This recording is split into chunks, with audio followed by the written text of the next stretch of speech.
जी hello ma'am. Everyone. और आज का जो टॉपिक है that is related to heart health. तो डेफिनेटली जैसे अभी महेश जी ने बताया कि हार्ट जो है, या अगर जैसे कि एक मोटरसाइकिल का इंजन है, अगर उसकी ऑयलिंग प्रॉपर नहीं होगी तो वो दिक्कत करेगा हमें। So same as our heart, अगर आपके हार्ट की ओवरऑलिंग हेल्थ अच्छी नहीं है तो डेफिनेटली आप समझ सकते हैं कि कितनी ज्यादा प्रॉब्लम्स जो हैं वो फेस करनी पड़ सकती हैं, और ये एंड अप होता है मेडिकल इमरजेंसी में, हॉस्पिटल में, जहाँ पर कि आपको या तो फिर बाईपास सर्जरी के लिए जाना पड़ता है, या फिर आपको जो है वो प्रॉपर कंप्लीट जो है वो आपका हार्ट ओपन कर दिया जाता है, जिसको ओपन हार्ट सर्जरी भी कहा जाता है। सो वो कंडीशन में हमें ना जाना पड़े, तो उसी के लिए आज का सेशन रखा गया है। तो आज के सेशन में प्रॉपरली जो है वो मैं डिस्कस करूंगी कि किस तरीके से हम अपने हार्ट हेल्थ को जो है वो कंफर्टेबल कर सकते हैं, बेस्ट कर सकते हैं। और इसके लिए क्यारेस ग्रुप ने हमें क्या क्या प्रोडक्ट्स जो हैं वो प्रोवाइड किए हैं, जिसके कारण हमारी पर्सनल हार्ट हेल्थ जो है वो बेस्ट हो सकती है। सो हार्ट, जैसे कि हमें पता ही है कि सबसे हमारा इम्पोर्टेंट ऑर्गन है। सो इसको हम बेसिकली कार्डियोवास्कुलर सिस्टम कहते हैं। सो कार्डियो मीन्स हार्ट और वास्कुलर मीन्स वेसल्स। हमारी जो ब्लड की वेसल्स हैं, जो हमारा खून लेके जाने वाली हमारी जो नसें हैं, जिन्हें हम कहते हैं बेसिकली एक लेमन लैंग्वेज में, अदरवाइज आर्टरीज जैसे हम कहते हैं, आर्टरीज और वेन्स का जो सिस्टम होता है, तो वो आता है हमारा कार्डियोवास्कुलर सिस्टम के अंदर। तो कार्डियो हार्ट से रिलेटेड है, और मस्कुलर मतलब ब्लड वेसल, चाहे वो आर्टरीज हो चाहे वो वेन्स हो। तो आर्टरीज जो रहती हैं, जो रेड कलर में आप यहाँ देख रहे हैं, तो बेसिकली उनमें ऑक्सीजनेटेड ब्लड होता है, राइट, जिसमें कि ऑक्सीजन कंटेनिंग ब्लड होता है, जो हमारे पूरी बॉडी में सर्कुलेट करता है, एक एक सेल तक जाता है। और वहां से जब डीऑक्सीजनेटेड ब्लड को कैरी किया जाता है, डीऑक्सीजनेटेड मतलब कि जिसमें कि ऑक्सीजन नहीं रहती है, क्योंकि वो हम सेल्स तक पहुंचा चुकी है हमारा इंटरनल सिस्टम, और जो वहां से कार्बन डाइऑक्साइड है उसको कैरी करके जो है वो वापस हमारे हार्ट और लंग्स के पास लेके जाया जाता है, और जहां पर वापस जो है वो ऑक्सीजन का सारा सिस्टम और हमारा जो प्रोसेस है वो चलता है। तो इसी तरीके से जो है वो हमारा इंटरनल सिस्टम वर्कअप करता है। और इसमें हमारा जो हार्ट है उसकी पंपिंग का जो प्रोसेस है वो फ्यू सेकेंड्स के अंदर जो है वो सारा एक ये साइकिल कंप्लीट कर लेता है, कि फ्यू सेकेंड में वो पंप करता है तो ब्लड पूरे बॉडी पार्ट तक जाता है, और फिर पंपिंग तक वो वापस सारा ब्लड वहां पर ले आता है। सो टेक्निकली ये इतना स्ट्रॉन्ग सिस्टम है, क्योंकि जब तक हार्ट चलता है तब तक हम जीवित हैं, और हार्ट के बंद होते ही जो हमारा इंटरनल सिस्टम है वो काम करना बंद कर जाता है, और एक पर्सन को जो है वो मेडिकली डेथ जो है वो बता दिया जाता है कि वो डेथ अचीव कर चुका है। सो वहां तक ना पहुंचा जाए, तो उसके लिए आज हम अपनी हार्ट हेल्थ के ऊपर पूरा डिटेल में बात करेंगे। सो सिर्फ ऑक्सीजन से रिलेटेड ही जो ट्रांसपोर्ट है वो हमारा हार्ट के थ्रू नहीं चल रहा, न्यूट्रिएंट भी कैरी करता है। न्यूट्रिएंट जैसे कि ग्लूकोज कैरी करता है, क्योंकि विदाउट ग्लूकोज और सोडियम जो है वो हमारे सेल्स तक एनर्जी जो है वो पहुंचेगी नहीं, और जब तक वहां जाएगी नहीं तो हमारी बॉडी को एनर्जी भी जो है वो प्रोवाइड नहीं हो सकती, और जिसके कारण जो हमारा इंटरनल सिस्टम है, हमारा ब्रेन है स्पेशली, वो नहीं काम करेगा, क्योंकि ब्रेन को ऑक्सीजन सप्लाई और न्यूट्रिएंट सप्लाई जो है वो कंटिन्यूसली चाहिए। और हार्ट को इटसेल्फ भी, अगर हार्ट की मसल्स हैं जो काम कर रही हैं, तो उनको भी जो है वो पूरे एरिया में ऑक्सीजन का सप्लाई जो है वो प्रॉपर तरीके से जो है वो नीडेड रहता है। सो वहां से जब एक एक सेल तक ऑक्सीजन चला गया, न्यूट्रिएंट चला गया, अब वहां पर हर सेल के अंदर कुछ वेस्ट मटेरियल भी है, जिसको हमारी ब्लू कलर की जो ब्लड वेसल्स रहती हैं, जिन्हें हम वेन्स कहते हैं, ये वहां से उनको कैरी करती हैं वेस्ट प्रोडक्ट्स को, और उठा के उसको जो है वो हमारे लंग्स तक लेके जाती है, जहां पर वापस उसकी प्योरिफिकेशन होती है, और फिर हार्ट से वो सर्कल पूरा हमारा चलता है। सो कार्डियोवास्कुलर सिस्टम, लंग्स भी इन्वॉल्वमेंट उसमें पूरी साथ में रहती है। Then function of heart pumping तो है ही है, क्योंकि अगर हार्ट चल रहा है तो सारा प्रोसेस चल रहा है। और ये हमारी जो है वो मसल्स के साथ बना हुआ होता है, जैसे कि बॉडी के अंदर बाकी पार्ट्स में मसल रहती है, वैसे ही हार्ट की भी जो मसल्स होती हैं वो प्रॉपरली पंपिंग प्रोसेस चलती हैं। और उसकी इलास्टिसिटी इतनी अच्छी होती है कि आप सोचिए हम कितने साल जीते हैं, उतने साल तक वो अपनी वर्किंग जो है वो बंद नहीं करता है। बट अगर हमारा सिस्टम गड़बड़ हो जाए तो डेफिनेटली जो है ये प्रॉब्लम आ जाती है। अब हार्ट के 4 चैम्बर्स होते हैं, जैसे हम जानते हैं, राइट एट्रियम, राइट वेंट्रिकल और लेफ्ट एट्रियम और लेफ्ट वेंट्रिकल। सो उसके अलावा जो है हमारी मेन वेसल्स होती हैं, जैसे कि अरोटा होता है, सुपीरियर वेना कैवा होती है। सो ये सब जो है, या इंफीरियर वेना कैवा है, तो ये बेसिकली सारी बॉडी से ब्लड को कलेक्ट करके लाती हैं। देन उनका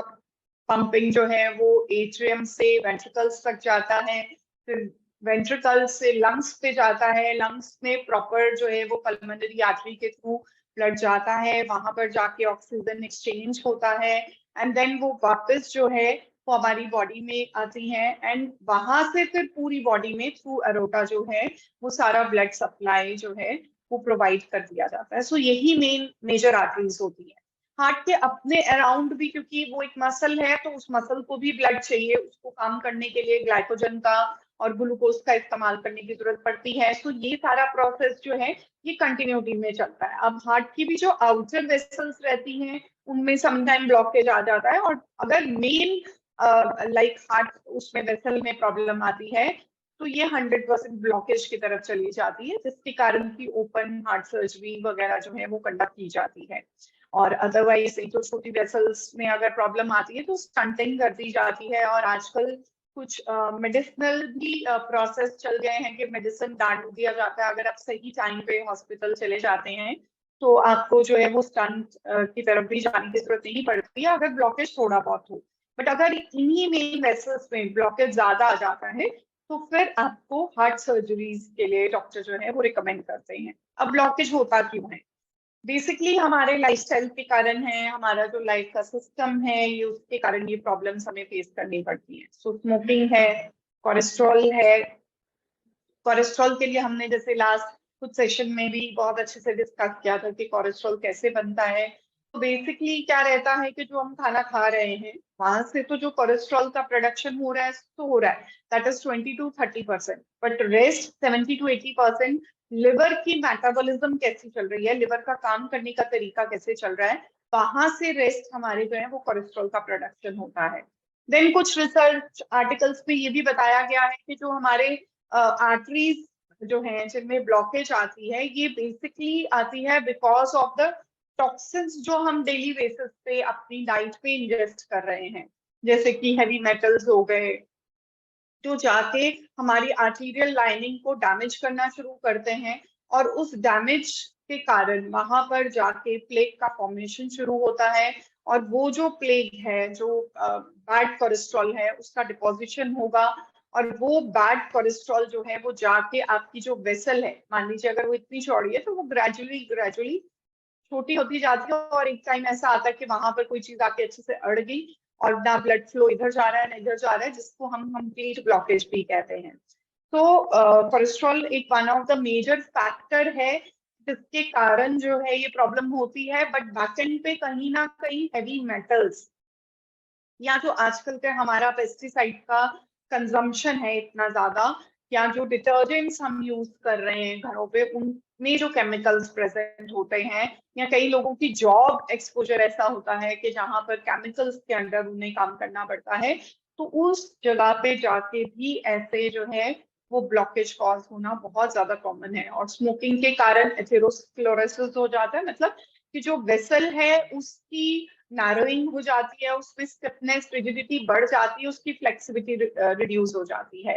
and because of that reason जो है वो सारा हमारा ब्लॉकेज का जो सिस्टम है वो चलता है, और मेन कॉज जो है वो ब्लॉकेज ही रहता है। अब ये फैमिली हिस्ट्री भी हो सकती है, फैमिली में समटाइम कई लोगों को जो है वो कोलेस्ट्रॉल मेटाबॉलिज्म के में कुछ प्रॉब्लम्स होती हैं जेनेटिक लेवल के ऊपर, सो दैट्स व्हाई उनकी बॉडी अच्छे से कोलेस्ट्रॉल को जो है वो मेटाबोलाइज नहीं कर सकती। आई हैव अ पेशेंट, उनकी पूरी फैमिली में ये प्रॉब्लम है कि उनको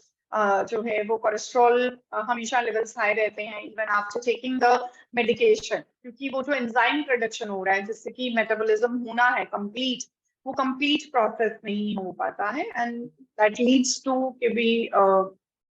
उनको अपनी डाइट में जो है वो बहुत precautionary they have to turn, so that कि उनको किसी को भी जो है वो हार्ट से रिलेटेड प्रॉब्लम ना रहे। तो ऐसे केसेस में हमारा डाइट, हमारा लाइफस्टाइल जो है ये बहुत ज्यादा मैटर करता है। देन एज एंड जेंडर, तो नॉर्मली जो हार्ट से रिलेटेड प्रॉब्लम आती है ये मेल पर्सन में ज्यादा आती है। मेंटल स्ट्रेस एक वन ऑफ द रीजन रहता है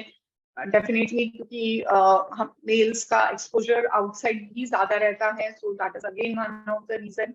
प्लस एज, एज पहले माना जाता था कि नॉर्मली हार्ट की प्रॉब्लम जो है वो 50-60 साल के बाद ही जाके आती है, बट आजकल के लाइफस्टाइल में हमने देखा है कि इवन 30-35 इयर्स एज तक के भी लोगों को जो है वो हार्ट से रिलेटेड प्रॉब्लम जो है वो आ रही है, बिकॉज हमारा जो जंक फूड है, जो अनहेल्दी लाइफस्टाइल हमने अडॉप्ट कर लिया है, सारा दिन बैठने का काम है, चलना फिरना हमारा बिल्कुल कम हो गया है, फैसिलिटीज बहुत हो गई हैं, स्टेयर्स हम कम चढ़ते हैं, कहीं भी जाना होता है तो हम ज्यादा एस्केलेटर्स वगैरह आजकल हैं मॉल्स वगैरह में भी, और लिफ्ट्स हैं, हम उनको ज्यादा प्रेफर करते हैं। तो फिजिकली जो एक एक्टिविटी थी, जो लोग चलते थे, सो दैट्स वाई हम कहते हैं कि वो कुछ भी खाते थे तो हजम हो जाता था, राइट। अब हमने क्या, हमारा खान पान तो हमने वही रखा, बट हमने अपने लाइफस्टाइल को सेडेंट्री कर लिया, बैठ के ज्यादा हमने कर लिया। सो ये सारे रीजंस हैं जिनके कारण हमारा जो हार्ट का कंडीशन है, जो ब्लॉकेज है, वो बढ़ता है। तो अगर हम इनमें चेंजेस करना चाहते हैं तो डेफिनेटली हम कर सकते हैं, और अगर फैमिली हिस्ट्री भी है, जेनेटिक लेवल पे भी प्रॉब्लम है, तो उस केसेस में हम प्रिकॉशन लेके चल सकते हैं और अपने हार्ट को जितनी देर तक सेफ रख सकें उतनी देर तक हम उससे बचा सकते हैं। देन जैसे मैंने अभी डिस्कस किया कि हमारा जो आप देख रहे हैं कि ये हमारा एक आर्टरी है जिसमें हल्का सा प्लेग जो है वो अभी आना शुरू हुआ है। येलो पोर्शन आप देख सकते हैं ऊपर, ये एरो से नीचे जो है वो हमारी ब्लड वेसल है, और ये उसके अंदर जो है वो ब्लॉकेज स्टार्ट हो गया। तो क्या होता है कि केमिकल्स आके हमारी आर्टरीज को जो है वो डैमेज करना शुरू करते हैं, उसमें पैसेज बनाना शुरू करते हैं, जिसके कारण उस एरिया में जो हमारा कोलेस्ट्रॉल घूम रहा होता है, जो ब्लड से वो सर्कुलेट कर रहा होता है, तो वो वहां ग्रेजुअली जाके, क्योंकि जो हमारा बैड कोलेस्ट्रॉल होता है वो हैवी होता है, तो वो बहुत स्पीड पे ब्लड के साथ जो है वो रिवॉल्व नहीं करता, इसलिए वो स्टार्ट सेटलिंग डाउन हो जाता है, मतलब बैठने लग जाता है। तो बैठने के कारण क्या है कि उस पर्टिकुलर वेसल में अंदर ही अंदर जो है वो उसका डिपॉजिट स्टार्ट हो जाता है। अब डिपॉजिट स्टार्ट होने के कारण वहां पर ब्लॉकेज आना शुरू हो जाता है, राइट। तो इस तरीके से हमारा प्रोसेस जो है वो फर्दर आगे चलता है। देन अगर ये कंप्लीट ब्लॉकेज हो जाए, जैसे मैंने अभी डिस्कस किया, तो हमारे को हार्ट ब्लॉकेज जो है वो हो जाता है, और जिसके कारण हमें जो है वो मेजर सर्जरीज की तरफ जाना पड़ता है, ईसीजी करानी पड़ती है, सीएमटी टेस्ट कराना पड़ता है, इको कराना पड़ता है। सो इको में बेसिकली हमें पता चलता है कि हार्ट का पंपिंग प्रोसेस कितना चल रहा है। 70% एबव जो रहता है उसको हम एक अच्छा और हेल्दी हार्ट का आउटपुट मानते हैं कि कार्डिक आउटपुट हमारा अच्छा है। बट जिनका 70 से बिलो जाने लगता है, मतलब कि हार्ट जो है वो पंपिंग प्रोसेस प्रॉपर नहीं कर रहा है, उसकी हाइपरट्रॉफी हो गई है या उसका साइज बढ़ गया है, जिसको हम कहते हैं हाइपरट्रॉफी को। तो ये सब चीजें क्यों होने लग जाती हैं? बिकॉज जो हार्ट है उसको बहुत जोर लगा के बॉडी से वो ब्लड जो है उसको पंप आउट करना पड़ा है, बिकॉज आसपास की सारी वेसल्स जो हैं उनमें प्लेग फॉर्मेशन हो गया या उनमें ब्लॉकेज आना शुरू हो गया, और वही हार्ट जो है वो बहुत जोर लगा के जब पंप करेगा तो डेफिनेटली आप समझ सकते हैं कि उसका लोड बढ़ेगा। तो अपने उस पंपिंग प्रोसेस को एडजस्ट करने के लिए हार्ट जो है उसके सेल्स का हाइपरट्रॉफी, मतलब साइज जो है वो बड़ा हो जाता है, जिसके कारण हार्ट का साइज भी जो है वो मेजरमेंट डिस्टर्ब होना शुरू हो जाता है। अब जो साइन एंड सिम्टम्स हम देखते हैं कि क्या प्रॉब्लम्स हमें आ जाती हैं, हार्ट से रिलेटेड क्या प्रॉब्लम्स आती हैं, तो एंजाइना, एंजाइना मतलब कि हल्का फुल्का यहाँ पे पेन होता है, तीखा सा पेन होता है, और जो हमें इंडिकेट करता है कि हमें दर्द हो रही है छाती में। सो समटाइम एंजाइना जो है वो मिसलीड भी हो जाता है विद द गैस्ट्रिक इशू, कि कई लोगों को गैस्ट्रिक कंडीशन आती है तो उनको ऐसा लगता है कि शायद मुझे हार्ट का दर्द हो गया, बट बाद में पता चलता है कि वो गैस्ट्रिक पेन था। बट उसका इंडिकेशन ये है कि जब भी एंजाइना का पेन होगा बहुत सिवियर होगा, बिल्कुल ऐसा तीखा पेन होगा, and it may radiate to your back of the shoulder, और आपकी लेफ्ट आर्म के अंदर जो है ये पेन जाएगा। तो ये एक राइट इंडिकेशन है कि आपको एंजाइना हो रहा है, मतलब कि हार्ट की जो वेसल्स हैं उनका दर्द, right. Then heart attack, heart attack वाली वो कंडीशन आती है कि जब हार्ट एकदम से पंपिंग प्रोसेस ब्लॉकेज आ गया, और वहां पर जाके जो है वो कोई भी मेजर आर्टरी या जो हार्ट आर्टरी की आर्टरीज हैं उनमें ब्लॉकेज हो गया, तो इसको एमआई भी कहते हैं। तो मायोकार्डियल इन्फार्क्शन, क्योंकि उस पर्टिकुलर एरिया में ब्लड सप्लाई कम हुआ।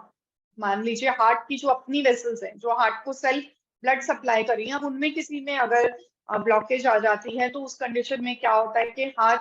उस पर्टिकुलर एरिया में ऑक्सीजन सप्लाई खत्म हो जाता है। दैट्स व्हाई इसको मायोकार्डियल इन्फार्क्शन भी कहा जाता है। देन कंजेस्टिव कार्डिक फेलियर, ये वो कंडीशन है जिसमें कि हार्ट का कार्डिक आउटपुट जो है वो डिस्टर्ब हो जाता है। अब वो लिवर में कोई प्रॉब्लम हुआ, जैसे कि लिवर सिरोसिस वाली कंडीशन में जाके भी हो जाता है। पल्मोनरी मतलब चेस्ट में रिलेटेड कोई ऐसी मेजर इशू हुआ, जैसे कि निमोनिया है और निमोनिया बहुत ज्यादा बिगड़ गया जिसको हम कहते हैं, तो उस कंडीशन में भी जाके जो है वो हार्ट के ऊपर बैकलोड जो है वो बढ़ जाता है, और कार्डिक आउटपुट जो है वो रिड्यूस हो जाता है। सो उस कंडीशन में कंजेस्टिव कार्डिक फेलियर जो है वो पेशेंट को देखना पड़ता है। स्ट्रोक वाली कंडीशन जिसमें कि इस्केमिक अटैक या हेमोरेजिक अटैक हो जाता है, कि जिसे हम कहते हैं कि वेसल का ब्रेकडाउन हो जाना, फट जाना, जिसके कारण की उस पर्टिकुलर एरिया में आपको all of a sudden hospitalise कराना पड़ सकता है, जिसको हम हार्ट स्ट्रोक भी कहते हैं। तो एकदम से ऑक्सीजन नहीं गई, बिकॉज ब्लड सप्लाई नहीं गया, उसके कारण हार्ट की pumping for the time being जो है वो रुक जाती है। एंड दैट्स व्हाई आपने देखा होगा कि वो हमें चेस्ट पे जो है वो थोड़ा सा प्रेशर दे के, माउथ रेस्पिरेशन दे के, ऐसे लोगों को अगर सड़क पे ऐसा कुछ हो जाए तो ऐसे लोगों को कॉन्शियस किया जाता है, but this is a medical emergency. तो ऐसी कंडीशन में घर पे टेस्ट ट्रायल्स ना करके डायरेक्टली पेशेंट को जो है वो हॉस्पिटलाइज करा देना चाहिए। और अगर वहां जाकर भी इट डिपेंड्स अपॉन कि आप कितनी जल्दी हॉस्पिटल पहुंचते हैं, कितना हार्ट को डैमेज आप पहले मैनेज कर पाए हैं। तो ये सब चीजें जो हैं वो सडन कार्डिक अरेस्ट को रोक सकती हैं, कि एकदम से हार्ट जो है वो पंप करना बंद हो गया, देन इलेक्ट्रिक थोड़ा सा शॉक वगैरह देके हार्ट का जो रिदमिक प्रोसेस है उसको रिवाइव करने की कोशिश जो है वो हॉस्पिटल में की जाती है। और अगर इस केस में भी कुछ नहीं हो पाता है तो देन जो है वो पेशेंट की डेथ हो जाती है, और जिसको हम कहते हैं कि हार्ट अटैक हुआ और पेशेंट जो है वो एक्सपायर हो गया। तो बेसिकली कॉजेज क्या हैं, क्या ऐसे सिम्टम्स हैं जो हमें पहले इंडिकेट करना शुरू कर देते हैं कि आने वाले टाइम में हमें हार्ट से रिलेटेड प्रॉब्लम होने के चांसेस बढ़ रहे हैं। सबसे पहले इंक्रीज्ड बेली साइज, ब्रॉड बेली। कई लोग आते हैं कहते हैं जी हमारे हाथ पैर बिल्कुल ठीक है लेकिन पेट एकदम से निकल रहा है। तो पेट निकल रहा है तो समझिए इंसुलिन रेजिस्टेंस हो रही है। तो इंसुलिन रेजिस्टेंस हो रही है तो मतलब कि लिवर कहीं ना कहीं काम गड़बड़ कर रहा है, वो ज्यादा फैट कन्वर्ट कर रहा है। कार्बोहाइड्रेट का इंटेक आपको डाइट में चेकआउट करना पड़ेगा। आप तो चपाती, राइस, इन सब चीजों का इंटेक को रिस्ट्रिक्ट करेंगे डेफिनेटली, तभी आपको इसका जो है वो आउटपुट आएगा। ईयर लोग जो है उसमें क्रीजेस आने शुरू हो जाते हैं, जैसे निशान पड़ने शुरू हो जाते हैं। सो that is again one of the indication जो बताती है कि हमारे हार्ट में जो है वो दिक्कत आ रही है। कोल्ड एक्सट्रीमिटीज, हाथ पैर ठंडे हो जाते हैं, और उस कंडीशन में भी जो है वो इंडिकेशन है कि हार्ट की पंपिंग के ऊपर लोड आ रहा है, और इमीडिएटली जो है वो पेशेंट को ईसीजी के लिए जो है हॉस्पिटलाइज करना पड़ता है। नाक ठंडा हो जाता है, हाथ पैर ठंडे हो जाते हैं, माथा ठंडा होना शुरू हो जाता है, और तरेलियां आ जाती हैं, जिसे हम कहते हैं कि पूरा एकदम पानी से भीग के शरीर एकदम से ऐसा कमजोर महसूस करता है। देन हमारी जो लेग्स हैं, लोअर लेग्स हैं, वहां पर हेयर लॉस होना शुरू हो जाता है, specially on the frontal area. तो ये ऑटोमेटिकली ये प्रोसेस होता है। और मेल्स में मैंने जैसे बताया कि ये कॉजेज ऑफ हार्ट अटैक जो है कंपैरेटिवली फीमेल्स के वो ज्यादा रहते हैं। देन शॉर्टनेस ऑफ ब्रेथ, हल्का सा भी चलने पे ऐसा लगता है सांस फूल रहा है, क्योंकि हार्ट की वेसल्स ब्लॉक हो रही हैं, और वो ब्लॉकेज के कारण हार्ट को जो है वो ब्लड सप्लाई प्रॉपरली नहीं पहुंच पा रहा है, इसीलिए हल्का सा भी एक्सर्ट करते हैं, क्योंकि एक तो पहले हार्ट को पंप करने के लिए जोर लगाना पड़ रहा है, ऊपर से अगर आप फिजिकल एक्टिविटी और बढ़ाएंगे तो उस कंडीशन में आपने देखा होगा कि जिन लोगों को हार्ट प्रॉब्लम आती है तो समटाइम उन लोगों को एडवाइस किया जाता है कि आपने फिजिकल एक्सरसाइज नहीं करनी है, राइट। हाँ, कोलेस्ट्रॉल डिस्टर्ब है, कुछ ऐसे डिस्टर्बेंस इनिशियल फेज में आती है तो उन्हें कहा जाता है फिजिकल एक्टिविटी बढ़ाइए, अपना लाइफस्टाइल चेंजेस कीजिए सो दैट की बेटर हो। बट जब हार्ट ऑपरेट हो गया पेशेंट का, या हार्ट पे ऐसे लोड वाली कंडीशन आती है, तो फिजिकल एक्टिविटी कर पाना पेशेंट के लिए बहुत मुश्किल हो जाता है। तो उसको ज्यादा जो है वो रेस्टिंग पोजीशन किया जाता है, और ग्रेजुअली जैसे जैसे इम्प्रूवमेंट आनी शुरू होती है पोस्ट सर्जरी, तो पेशेंट की जो मूवेबिलिटी है और उसको हल्का सा वॉक वगैरह जो है वो माइल्ड वॉक जो है वो एडवाइस किया जाता है, और बाकी जो जिम्स वगैरह हैं या कुछ हैवी एक्सरसाइजेस वाले काम हैं जो, उन सब चीजों में उनको रिस्ट्रिक्ट किया जाता है। और मेंटल कंफ्यूजन, इंसान को पता नहीं चलता आसपास क्या चल रहा है, और उनका प्रोसेस जो है वो डिफिकल्ट हो जाता है। देन अब प्रिवेंटिव मेजर्स क्या हैं, कि हम कैसे, पहले ही हमें पता चल गया हार्ट के सिम्टम्स आ रहे हैं, प्रॉब्लम हो रहा है, अब हम इनको प्रिवेंट कैसे कर सकते हैं। तो सबसे पहले हमें अपनी ओरल हाइजीन को इम्प्रूव करना है, which is very important. Then regular exercise, which is again very important. अगर आप रेगुलर एक्सरसाइज नहीं करते हैं, आप फिजिकल एक्सरसाइज नहीं करते हैं, तो डेफिनेटली हार्ट के ऊपर लोडिंग आने के चांसेस उतने ज्यादा बढ़ते हैं, बिकॉज कहीं ना कहीं आप ब्लॉकेज को जो है वो लीडिंग कर रहे हैं, क्योंकि जो आजकल का प्रोसेस्ड फूड है जो आप खा रहे हैं, तो उसके कारण जो है वो हार्ट ब्लॉकेज होने के चांसेस बढ़ते हैं, जिसमें कि हमारा आजकल की जो हाइड्रोजनेटेड जो है वो फैट्स, जिन्हें हम आजकल मेयोनेज़ कहते हैं, जो कि हम बहुत सारे बर्गर्स में डाल डाल के खा रहे हैं, तो ये सब चीजें हमारे हार्ट को कहीं ना कहीं डिस्टर्ब करती हैं। डालडा का यूज, अब आजकल हालांकि डालडा का यूज इंडिया में बहुत कम हो गया है, बट उसका हमने सब्स्टिट्यूट जो है वो मेयोनेज़ वगैरह को ले लिया है, तो वो सब चीजें हमारी डे रूटीन में बहुत ज्यादा कॉमनली आ रही हैं, जिसको हाइड्रोजनेटेड फैट्स, वो फैट्स होते हैं जिनको बॉडी इजिली मेटाबोलाइज नहीं करता, और उसको उठा के फिर वो स्टोर करेगा, और जिसके कारण वो ब्लॉकेज कॉज करेगा। देन वेट कंट्रोल, अपना वेट जो है वो भी कंट्रोल करना बहुत ज्यादा जरूरी होता है। अगर हम वो वेट कंट्रोल नहीं करेंगे तो डेफिनेटली हार्ट पे आने वाला लोड बढ़ेगा, क्योंकि बॉडी का एक एग्जैक्ट बीएमआई के अकॉर्डिंग एक एग्जैक्ट वेट होना चाहिए, उससे 5-10 किलो ऊपर नीचे चलता है। बट अगर आपका 30-40 किलो वजन ज्यादा है, तो आप समझिए कि आप अपने साथ एक एक्स्ट्रा पर्सन को साथ लेके चल रहे हैं, तो हार्ट के ऊपर लोड कितना आ रहा है, राइट। तो वो जो लोडिंग है उसके कारण जो पंपिंग प्रोसेस है वो आपका डिस्टर्ब होना शुरू होगा, और उसके कारण जो है वो हार्ट से रिलेटेड प्रॉब्लम आनी बहुत कॉमन है। अब सोल्यूशन क्या है, क्या हम चाहते हैं, क्या हम सोचते हैं, और क्या हमें करना है, इसके लिए आज हम बात करेंगे। तो हमारी बॉडी में प्लेग कंडीशन ना हो, उसके लिए सबसे इम्पोर्टेंट हमारा जो सप्लीमेंट होता है वो होता है विटामिन सी और विटामिन ई। ये दो सप्लीमेंट्स जो हैं ये हमारी बॉडी के अंदर आ रहे कोई भी जो बैड चेन रिएक्शन होता है, लिपिड का जो एक चेन रिएक्शन बनता है, कि जहां पर भी जैसे कि आपने कोई भी ऐसा फैट लिया जिसको मेटाबोलाइज करना है, फ्राइड फूड खाया उसको मेटाबोलाइज करना है, तो उस केस में आप 174 प्लस जो है वो जूस का इस्तेमाल कर सकते हैं, because it is antioxidant rich. तो एंटीऑक्सीडेंट बेसिकली वो चीजें होती हैं जो हार्ट की ब्लॉकेज को रोकते हैं, बिकॉज जितना भी फ्री रेडिकल प्रोड्यूस हो रहा है हमारे खाना खाने के बाद, मेटाबॉलिज्म हो रही है, उस मेटाबॉलिज्म में जो भी फ्री रेडिकल्स आ रहे हैं, या जिन्हें हम टॉक्सिन्स कह सकते हैं सिंपल लैंग्वेज में, तो उन टॉक्सिन्स को बॉडी से रिमूव करने के लिए विटामिन सी जो है वो सबसे पोटेंट एंटीऑक्सीडेंट है, सबसे स्ट्रॉन्ग एंटीऑक्सीडेंट है। तो 174 प्लस में जो है वो नोनी जूस है, पाइनएप्पल का जूस दिया गया है उसमें, और बहुत सारी मिक्स बेरीज है और ग्रीन एप्पल है। So an apple a day keeps a doctor away. तो स्पेशली ग्रीन एप्पल जो है that is indicated as, research articles में भी काफी जगह दिखाया गया है कि उसका जो एक्सट्रैक्ट है बेसिकली वो हार्ट में ब्लॉकेज को जो है वो रिड्यूस करता है। सो केआरएस ग्रुप ने आपको एक कंप्लीट इजी वे आउट करने के लिए जो है वो इस प्रोडक्ट को प्रोवाइड कराया है, ताकि आप इसका इस्तेमाल करें और आपके हार्ट के अंदर जो ब्लॉकेज का सिस्टम है वो ब्लॉकेज ना हो।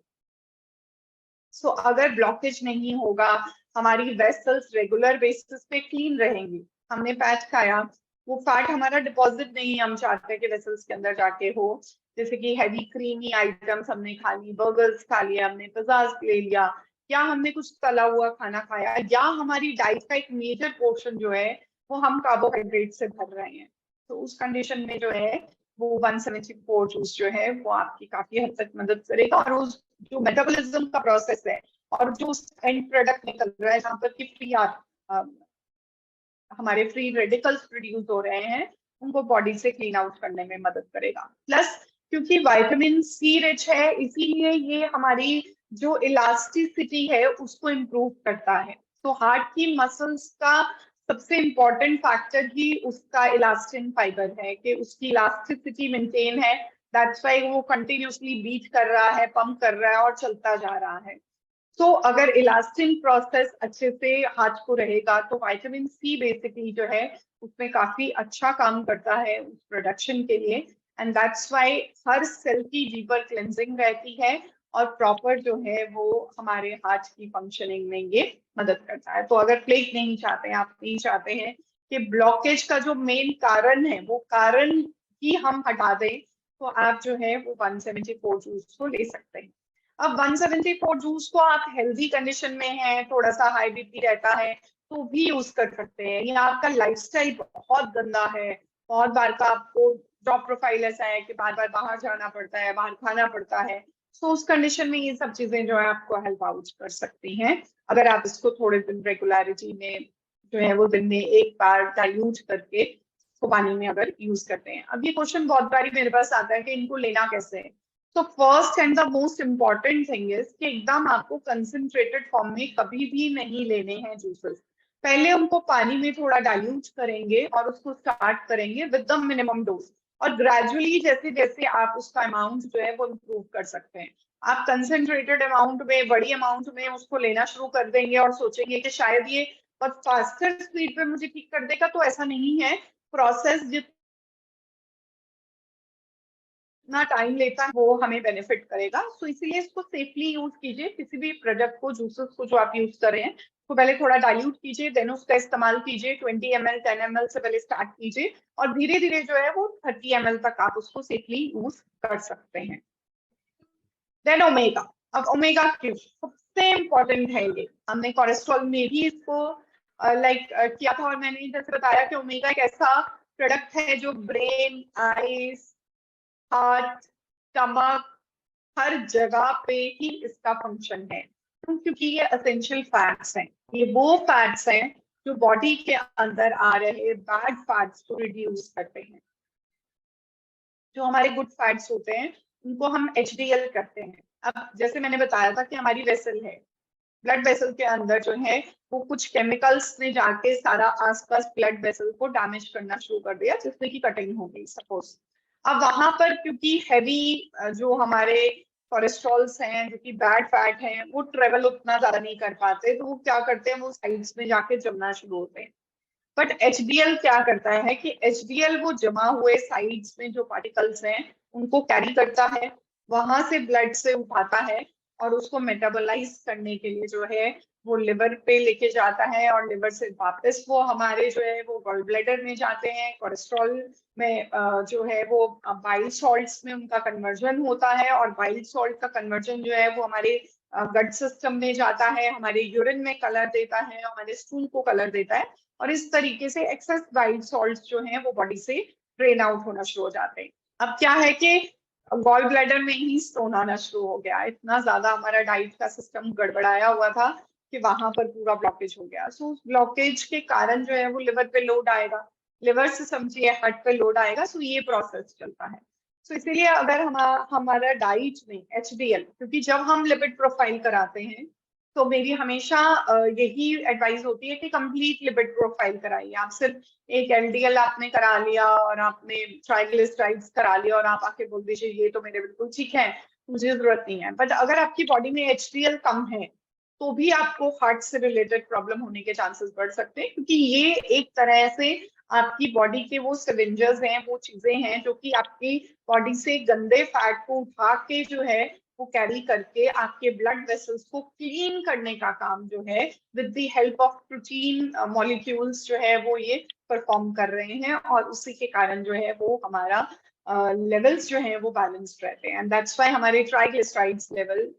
जो है, जैसे कि हम बैड कोलेस्ट्रॉल कहते हैं, उनका लेवल जो है वो रिड्यूस होना शुरू होता है, और उसी के कारण हमारी हार्ट हेल्थ जो है वो बेटर और मेंटेन रहती है। सो इसीलिए अगर किसी को भी हार्ट रिलेटेड प्रॉब्लम है तो ओमेगा का इस्तेमाल जरूर करेंगे। जो लोग सिगरेट स्मोकिंग बहुत ज्यादा करते हैं तो उन केसेस में भी विटामिन सी और साथ में ओमेगा का इंटेक जो है वो बहुत ज्यादा जरूरी हो जाता है, क्योंकि सिगरेट स्मोकिंग के कारण जो है वो ब्लॉकेज बढ़ता है हार्ट के अंदर। सो इसलिए जितना ज्यादा अगर आप सिगरेट स्मोक कर रहे हैं तो ब्लॉकेज के रीजंस आप उतने ज्यादा अपनी बॉडी को सेल्फ इंड्यूस कर रहे हैं, तो वहां पर आप जो है वो फ्लेक्स ओमेगा और 174 जूस का इस्तेमाल जरूर करेंगे कंबाइन करके।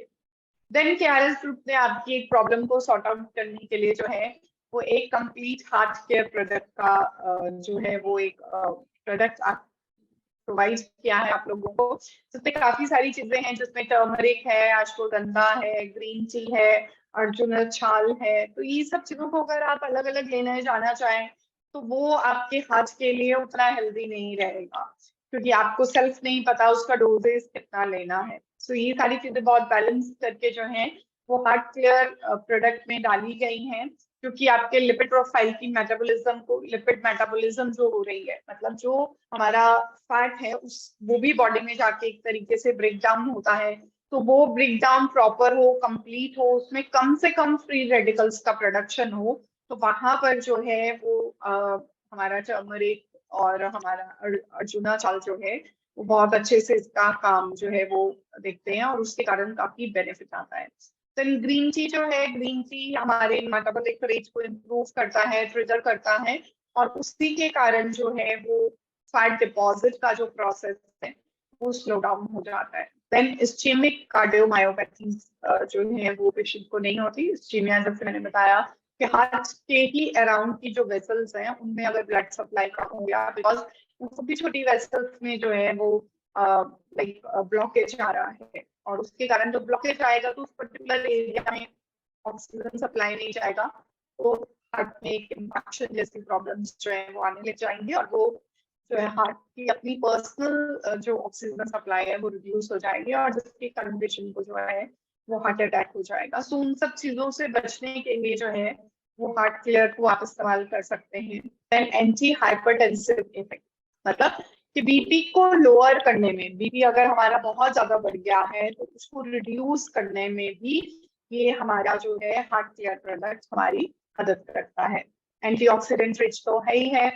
बिकॉज जो टर्मरिक है वो बेसिकली हमारे हार्ट के लिए बहुत अच्छा है, हमारे हार्ट को रेगुलेट करने में जो है वो इंफ्लेमेटरी कंडीशंस को रिड्यूस करता है, क्योंकि लेटेस्ट रिसर्च कहती है कि जो हार्ट की प्रॉब्लम है वो बेसिकली इंफ्लामेटरी रिस्पॉन्सेस के कारण है। हमारी बॉडी में प्रोड्यूस हो रहे टॉक्सिन्स, केमिकल्स जिनका हम कंजम्पशन कर रहे हैं, उनके कारण हमारी ब्लड वेसल्स में इंफ्लामेशन आ जाती है इंटरनल, जिसको हम एक लेमन लैंग्वेज में, सिंपल लैंग्वेज में स्टूडेंट कह सकते हैं कि वो वाली दिक्कत आ रही है। और इन्फ्लेम्ड होने के कारण जो है उनकी सेंसिटिविटी, उनकी इम्यूनिटी, उनका प्रोसेसिंग जो है वो कैपेबिलिटी जो है काम करने की क्षमता जो है वो बहुत ज्यादा रिड्यूस हो जाती है, और उसके कारण हार्ट में दिक्कत आती है। देन BP36, सो BP36 बेसिकली हाइपरटेंशन को कंट्रोल, बीपी अगर बीपी बहुत ज्यादा रहता है, क्यों ज्यादा रहता है, ब्लॉकेज आ रहा है, राइट। सो एक पाइप इतनी है उससे ब्लड फ्लो आसानी से निकलेगा। घर पे आप पानी की पाइप इस्तेमाल करते होंगे, कहीं ना कहीं आपने जरूर इस्तेमाल किया होगा, तो उसमें से पानी जब निकलता है तो कितनी स्पीड पे जाता है जब आप ऑन करते हैं, तो टैप को जब ऑन किया जाता है। बट अगर आप उसको रास्ते में पैर रख दें तो क्या होएगा कि फ्लो डाउन हो जाता है पानी का निकलना। सो यहाँ से आप अंदाजा लगाइए कि वो जो पैर रखना है मतलब वो ब्लॉकेज आ रहा है। तो वो ब्लॉकेज के कारण अब पीछे से प्रेशर तो ठीक आ रहा है, बट आगे से वो उतना स्लो डाउन हो रहा है, जिसके कारण पेशेंट को जो है वो कंसिस्टेंट ये प्रेशर जब आर्टरीज के ऊपर आता है तो हमें बीपी की प्रॉब्लम हो जाती है, जिसमें कि हमारा जिसको हम कहते हैं कि नीचे वाला और ऊपर वाला बीपी, जिसको डायस्टोलिक और सिस्टोलिक हम ब्लड प्रेशर कहते हैं, तो वो दोनों कंडीशन जो है वो हमारी डिस्टर्ब हो जाती है। नॉर्मल बीपी जो है वो 120/80 हम नॉर्मल लेते हैं, थोड़ा सा एज पर्सन होता है तो 130 तक भी नॉर्मल ले लिया जाता है। बट अगर इससे ऊपर की जो लेवल्स जाते हैं कि उनको 160, एंड आई हैव सीन कि कई लोगों को 200 तक भी जो है या 200 से अबव भी जाता है, तो उनको हार्ट पेन, चेस्ट पेन होती है, and when they reach the hospital तो सॉर्बिट्रेट वगैरह की जो गोली है जो जीभ के नीचे रख दी जाती है, सो दैट कि एकदम से वो बीपी लोअरिंग में हमारी मदद करती है, तो उस तरीके से वो हमें हेल्प आउट करती है। बट हम वहां तक ना पहुंचे, उस कंडीशन को बचाने के लिए जो है वो BP36 जो है वो हमें प्रोवाइड किया गया है KRS ग्रुप की तरफ से। अगर आप इसका इस्तेमाल करेंगे तो डेफिनेटली आपकी हार्ट हेल्थ बहुत अच्छी रहेगी। सिस्टोलिक और डायस्टोलिक प्रेशर जो है, बीपी जो हमारा ऊपर का नीचे का दोनों को मेंटेन करने में जो है वो हमारा BP36 हमारी हेल्प करता है। Plus it is consider as a heart tonic. ये हार्ट टॉनिक की तरह जो है वो बनाया गया है जिन लोगों को हार्ट से रिलेटेड प्रॉब्लम हो चुकी है, या जिनको हो रही है, या जिनकी फैमिली में हिस्ट्री है और साथ में बीपी से वो सफर कर रहे हैं, तो वो अपने हार्ट हेल्थ को मेंटेन करने के लिए जो है वो BP36 का इस्तेमाल जो है वो कर सकते हैं। Then garlic. अब गार्लिक तो हम सब जानते हैं कि लहसुन की तुरी सुबह खा लो और हमारा सिस्टम ठीक रहता है, बट समटाइम क्या होता है कि वो डायरेक्ट खाने से जो उसका एसेंशियल एक्सट्रैक्ट है, जैसे एक्सट्रैक्ट के कारण जो है वो गार्लिक हाथ के ऊपर जाके काम करता है, वो हमारे स्टमक के एक्स्ट्रा एसिड से समटाइम वो डिस्ट्रॉय हो जाता है, एंड दैट्स व्हाई उसका एब्जॉर्प्शन नहीं होता और वो आपकी जो बेनिफिट करना चाहिए वो बेनिफिट आपको दे नहीं पाता है। सो एथेरोस्क्लेरोसिस मतलब वेसल की नैरोइंग का जो प्रोसेस है, जो स्टिफनेस आ रही है, वो जो स्टिफनेस वाला पोर्शन है जिस जहाँ की प्लेक फॉर्मेशन हो गया है, उसकी इलास्टिसिटी जो है, वेसल की एक नॉर्मल रिदमिक इलास्टिसिटी जो है वो काम करने की क्षमता जो है वो जब कम हो जाती है, तो उस कंडीशन में हम गार्लिक को जो है वो दे सकते हैं। देन कॉरोनरी आर्टरी डिजीज मतलब ब्लॉकेज, कॉर्नरी मतलब रिलेटेड टू, जैसे मैंने बताया हमारी ब्लड वेसल से रिलेटेड है, सो हार्ट की जो वेसल्स हैं उनसे रिलेटेड जो ब्लॉकेज आता है, वहां पर आप गार्लिक का इस्तेमाल बिल्कुल कर सकते हैं। सो ये सब वो प्रोडक्ट्स हैं जो हमें हार्ट की कंडीशन से बचा सकते हैं। बट अगर आपकी फैमिली में हिस्ट्री है तो आप जैसे 174+ जूस का इस्तेमाल कर सकते हैं, ओमेगा का इस्तेमाल कर सकते हैं, और गार्लिक का इस्तेमाल आप कर सकते हैं अगर आपको हार्ट का प्रॉब्लम नहीं है, बट फैमिली में हिस्ट्री है, आपके फादर को या मदर को किसी को भी ऐसी दिक्कत है, तो आप ये 3 प्रोडक्ट्स बिल्कुल सेफली और साउंडली अपना जो है वो रूटीन में इसको इस्तेमाल कर सकते हैं। बट सिंगल डोजेस के साथ आप इसको इस्तेमाल करना शुरू करेंगे। बट जिन लोगों में फैमिली हिस्ट्री है, जिन लोगों में हार्ट की प्रॉब्लम ऑलरेडी हो चुकी है, तो वो लोग जो हैं वो हमारा हार्ट क्लियर प्रोडक्ट और BP36 का इस्तेमाल जो है वो कर सकते हैं। So thank you for the